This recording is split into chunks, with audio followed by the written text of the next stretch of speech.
We begin in New York City, where the mayor and city officials are grappling with a growing migrant crisis. Another bus carrying illegal immigrants from the border arrived in the Big Apple earlier today.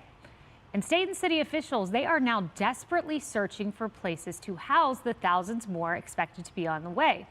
Earlier this week, New York City began housing migrants in several public school gymnasiums across the 5 boroughs. Mayor Eric Adams positioned the plan as just a temporary solution while the city identified more potential housing options.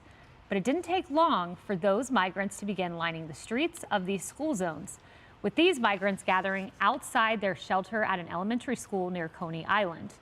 Now, city officials, they are reversing course and moving migrants out of the schools, but it only came after parents and students took to the streets. Give us back our gym. We need it for the kids. Give us back our gym. We need it for the kids. We want our gym back. We want our gym back. We want our gym back. We want our gym back. You know, Congressman, this is just common sense. You've got 11 and 12-year-old girls, and you are going to put single adult males beside them, not just single adult males, but single adult males who haven't been vetted. We know people on the terror watch list have crossed the border, MS-13 members potentially, and you put them beside our crown jewels, our little babies. That's right, common sense. And this is on the local government. A lot of this debate has been, where's the Biden administration? These are all the different ways you could better secure our border. Generally, it's bad that New York City has these sanctuary city policies, but what gets worse is when at the local level you don't have the answers to who are these people, where's their documentation, are they vaccinated, do they bring any health concerns, are they a threat to our kids for some type of sexual abuse background that maybe you don't know. The list goes on. It's on the local government that these people are unvetted in that situation. This is beyond just blaming the Biden administration. It's beyond that. It's blaming New York governance from top all the way down. Harris, and it's low-income children. I want to be very clear who's being affected here. It's low-income children in many of these situations, thankfully reversing course. But it's the same trend we saw with the pandemic, right? Let's close the schools. And we know who was hurt most. It was the most vulnerable children in our country hurt most. They are always last. I want people to understand the makeup of PS 172 in particular. And you really could say this about pretty much any inner city school here in the New York 5 boroughs. When the city government said that, they're in the adjacent gym, they were like 20 feet apart. Right. Because there's no real estate left in New York. So these children, very young children, were housed, potentially going to be long-term, because everybody keeps saying, oh, no, from the city's office, the mayor's office, it was going to be short-term. Well, it wasn't supposed to be 13 hours, right? The parents won on this. So just a few minutes before this show began, Miguel Chico, he has 2 daughters at PS 72, and he said he was part of that. We stood out, we organized in front of the school. You saw some of that video. And they said to the school, look, we have a heart for the immigrants. They need water, they need showers. They can't get that here in the gym. But our girls need to be protected too. They don't need to be with adults. So the parents won.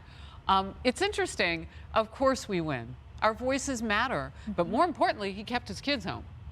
So the school has no way to do anything but become a shelter if the kids aren't in the school, which was effective. But again, the kids pay, just as you said during the pandemic. Yeah, they always are the ones who pay. And we may all pay soon, Emily.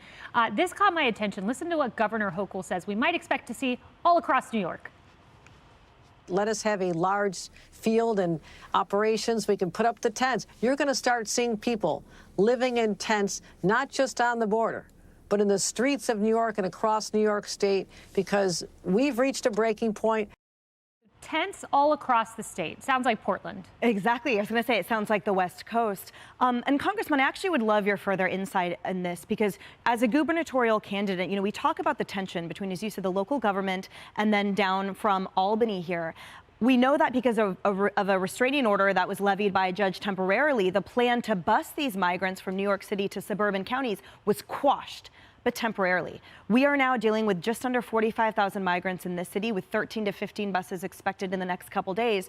So can you illuminate a little bit more the tension between Albany and New York City, and also what suburban residents can do who are living in these counties at the behest of this governor, at the behest of this mayor, who is spreading this toxicity to the other counties? What's worse than asking the question, who's going to pay for it and when will this end, is when you have people who know that they're the ones who are going to have to pay for it, and they know that this will never end. This will keep getting worse every day.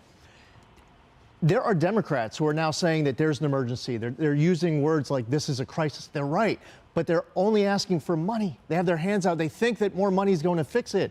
I want to see somebody like a Kathy Hochul or an Eric Adams, these Democrats, to call up President Biden and say, finish construction of the border wall. Don't get rid of Title 42 unless you have a replacement. Enforce the Remain in Mexico policy. Support our Customs and Border Patrol agents. End catch and release. They're not talking about policy solutions that will actually fix it. They're just saying, give us more money, as if that's going to make this go away. Cheryl, to that point, let me just pull up this soundbite. We only have it in a full screen, so we couldn't get the sound, but take a listen to this from Governor Hochul to the point of money. Republicans in Congress in charge of the House have the ability to allocate more money. Why don't you match what New York State did? Give us $1 billion for New York. Help us with the money. Help us with the work authorization, and then we'll get through much sooner. Money's not your answer, Governor Hochul. Changes in Congress, which, by the way, Republicans passed last week, and the Senate didn't take up, and Joe Biden said he would veto. On a national level, sure. But what I've talked to some sources here in the city that tell me that there's a bigger plan here happening under Eric Adams.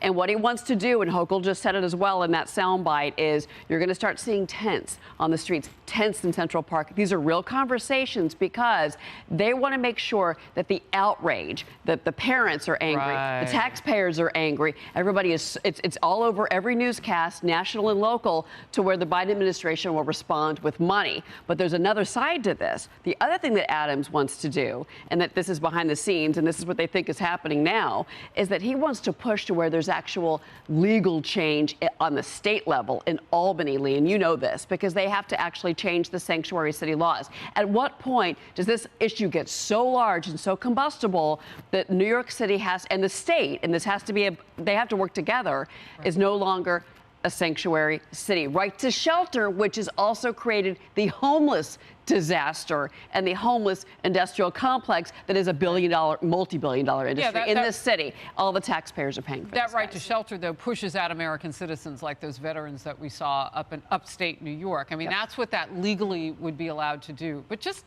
wrap your mind around $1 billion for about between 61 and 65,000 illegal immigrants that have come in since last spring. That, I did the math. If it's 65,000, $16,343 per person. I mean, that's a salary. Yeah. Because I don't think they pay taxes on it, right? We can't, the city can't afford it. I just want to throw that out there. I'll leave it there. The city cannot afford this whatsoever. The governor has allocated $1 billion for 65,000 people, give or take, and then she wants a matching from the federal government. Where is all that money going to go?